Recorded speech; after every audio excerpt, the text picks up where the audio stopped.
अस्सलाम वालेकुम, कैसे हैं आप सब। This is the part 7 of concept of elimination chapter. In this video we will discuss about factors that alter urinary elimination and then nursing intervention for urinary problems. So first of all we will discuss about describe factors that can alter urinary function. अब वो कौन कौन से factors हैं जो कि urinary function को alter करते हैं। सबसे पहले यहाँ पर आ जाता है लाइफ स्टाइल। अगर हमारी लाइफ स्टाइल में चेंजिंग आ जाए तो वो भी अल्टर कर सकते हैं यूरिनरी फंक्शन को। उसके बाद फ्लूइड एंड फूड इनटेक।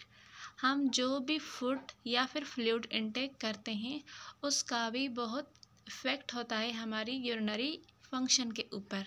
जैसे कि फ्लूइड में हमने बहुत कम वाटर ले लिया या फिर हमने बहुत ज़्यादा अमाउंट में वाटर पी लिया है।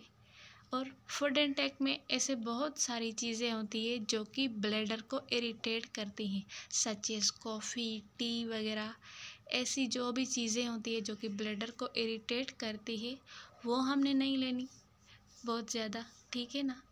तो फूड एंड फ्लूइड का भी बहुत ज़्यादा इफ़ेक्ट होता है यूरिनरी फंक्शन के ऊपर। उसके बाद है एनवायरनमेंट। एनवायरनमेंट भी अल्टर कर सकता है आपकी यूरिनरी फंक्शन को। सच एज हम अगर समर की बात कर लें तो समर में आपका यूरिन का आउटपुट कम हो जाता है एज़ कम्पेयर टू विंटर। तो ये भी एनवायरनमेंटल का इफ़ेक्ट हो गया ना, तो ये भी इसमें कंसिडर होगा। उसके बाद है साइकोलॉजिकल फैक्टर्स। साइकोलॉजिकल फैक्टर भी अफेक्ट करते हैं। जैसे कि बोलते हैं ना, बहुत डर में अगर बहुत ज़्यादा किसी को डर लग रहा है या फिर ऐसी कोई चीज़ है तो फिर उस वक्त यूरिनरी फंक्शन का जो यूरिन का आउटपुट है वो इंक्रीज़ हो जाएगा। उसके बाद है मेडिकेशन। मेडिकेशन का भी बहुत साइड इफ़ेक्ट होता है यूरिनरी फंक्शन के ऊपर।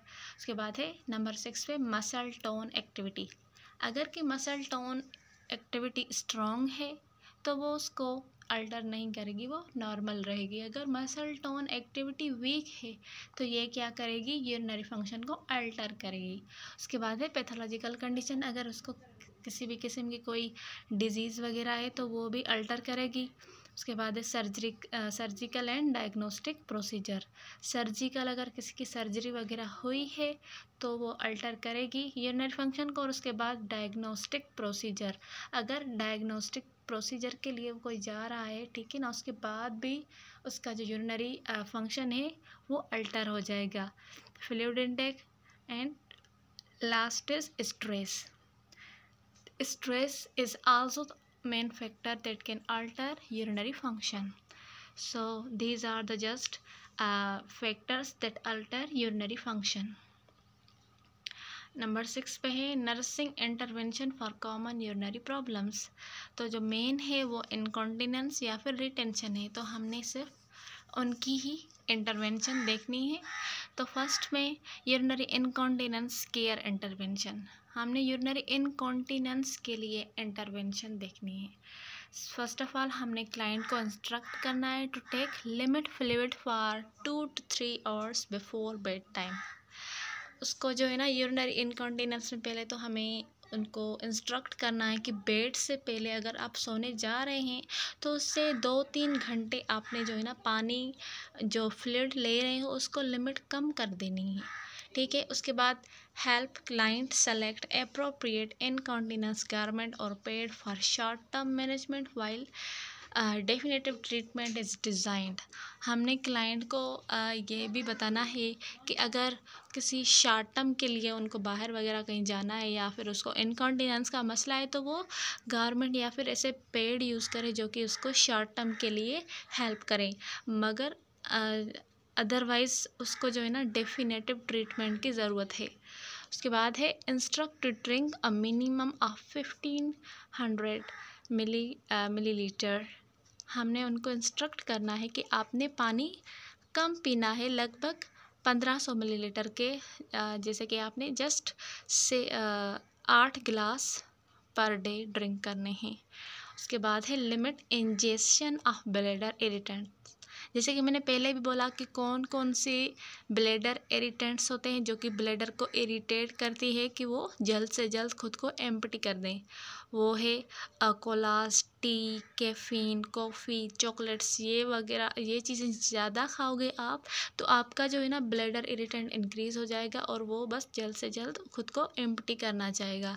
उसके बाद है monitor urinary elimination including order, volume and colour.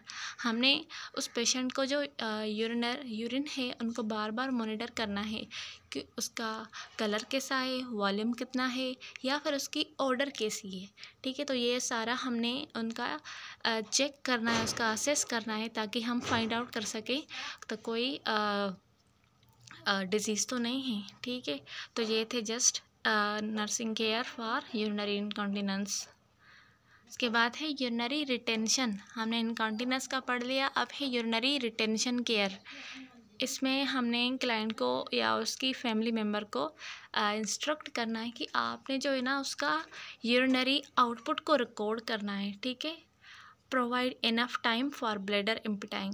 Urinary retention में क्या हो रहा था कि उसको डिफ़िकल्टी हो रही थी ब्लैडर को एम्प्टी करने में, तो हमने उनको इनफ टाइम देना है, 10 मिनट तक उनको टाइम देना है कि आप जो है ना आहिस्ता आहिस्ता करके अपना ब्लैडर को एम्प्टी करें। उसके बाद अगर नहीं भी हो रहा तो हमने उनके ऊपर क्या इम्प्लीमेंट करना है, कैथेटराइजेशन इज़ अप्रोप्रिएट। अगर जो कैथेटर उनके लिए अप्रोप्रिएट है तो हमने कैथेटर यूज़ करना है। कैथेटर क्या चीज़ है? कैथेटर जस्ट हम ब्लैडर में इम्प्लीमेंट करते हैं। जैसे कि यहाँ पर आप देख सकते हैं, ये जस्ट ब्लैडर है। ठीक है, ये उसकी डक्ट है। ठीक है, हमने यहाँ से एक ऐसी चीज़ का होता है, उसके ऐसा ट्यूब होता है, फिर हमने जो है ना यहाँ पर उसको इंजेक्ट कर देना है कैथेटर, ताकि वो इसका जो है ना यूरिन का फ़्लो आउट करा सके। हमने यहाँ पर, अब आप जो कहेंगे ये तो सिंपल सा ट्यूब है, ये तो खुद ब खुद नीचे आ जाएगा, ये नीचे नहीं आएगा। यहाँ पर एक दूसरा यहाँ से इसका माउथ होता है जहाँ से हमने ओनली स्टेराइल जो इंजेक्शन है ना हमने वो फिल करनी है। वो क्या करेगी, यहाँ पर एक बलून बना देगी। वो जब बलून बना लेगी तो उसको जो ट्यूब है वो वहाँ पर फिक्स रहेगा, नीचे नहीं आएगा।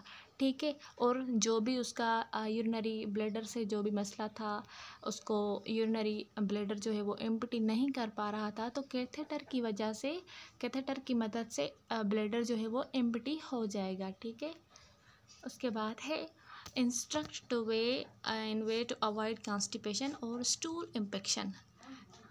उसको पहले ही यूरिनरी ब्लैडर को एम्प्टी करने में डिफ़िकल्टी हो रही है, तो हमने उनको इंस्ट्रक्ट करना है कि आपने जो है ना कॉन्स्टिपेशन का बहुत ज़्यादा ख्याल रखना है और स्टूल इन्फेक्शन का, कि आपको जो है ना कॉन्स्टिपेशन ना हो और स्टूल इन्फेक्शन ना हो। क्योंकि अगर वो होगी, एक तो ब्लैडर एम्प्टी नहीं हो पा रहा और उसके ऊपर से कॉन्स्टिपेशन और स्टूल इन्फेक्शन का उसके ऊपर ज़्यादा प्रेशर बन जाएगा, तो वो जो है ना उसके लिए मसला हो जाएगा। उसके बाद हमने उनके डिग्री मॉनिटर करना है, degree of bladder distension by palpation and percussion and bladder scanner. हमने उसको असेस करना है उसके ब्लैडर को। ठीक है, हमने पल्पेशन करके ब्लैडर की डिस्टेंशन फाइंड आउट करनी है, परकशन करके या फिर ब्लैडर स्कैनर। ये सारी जो है ना स्किल्स हैं जो कि हम ब्लैडर को मॉनिटर करने के लिए या फिर असेस करने के लिए यूज़ करते हैं। तो ये था simply urinary retention and urinary incontinence के लिए केयर। ठीक है, उसके बाद हमने आज जो है ना अपना चैप्टर पूरा कर लिया है। लास्ट बस इसकी एनसीपी रह रही है, जो कि है फीकल एलिमिनेशन के ऊपर एनसीपी है, किसी भी प्रॉब्लम के ऊपर। वो अगर आप एनसीपी सीख रहे हैं तो वो बहुत अच्छी बात है, आप खुद ब खुद वो एनसीपी बना लेंगे। फिर भी मैं आपके लिए उसके लिए एक अलग सा वीडियो बनाऊंगी जिसमें मैं पूरी एनसीपी बनाना सिखाऊंगी। ठीक है, तो मिलते हैं अगले वीडियो में। अल्लाह हाफ़िज़।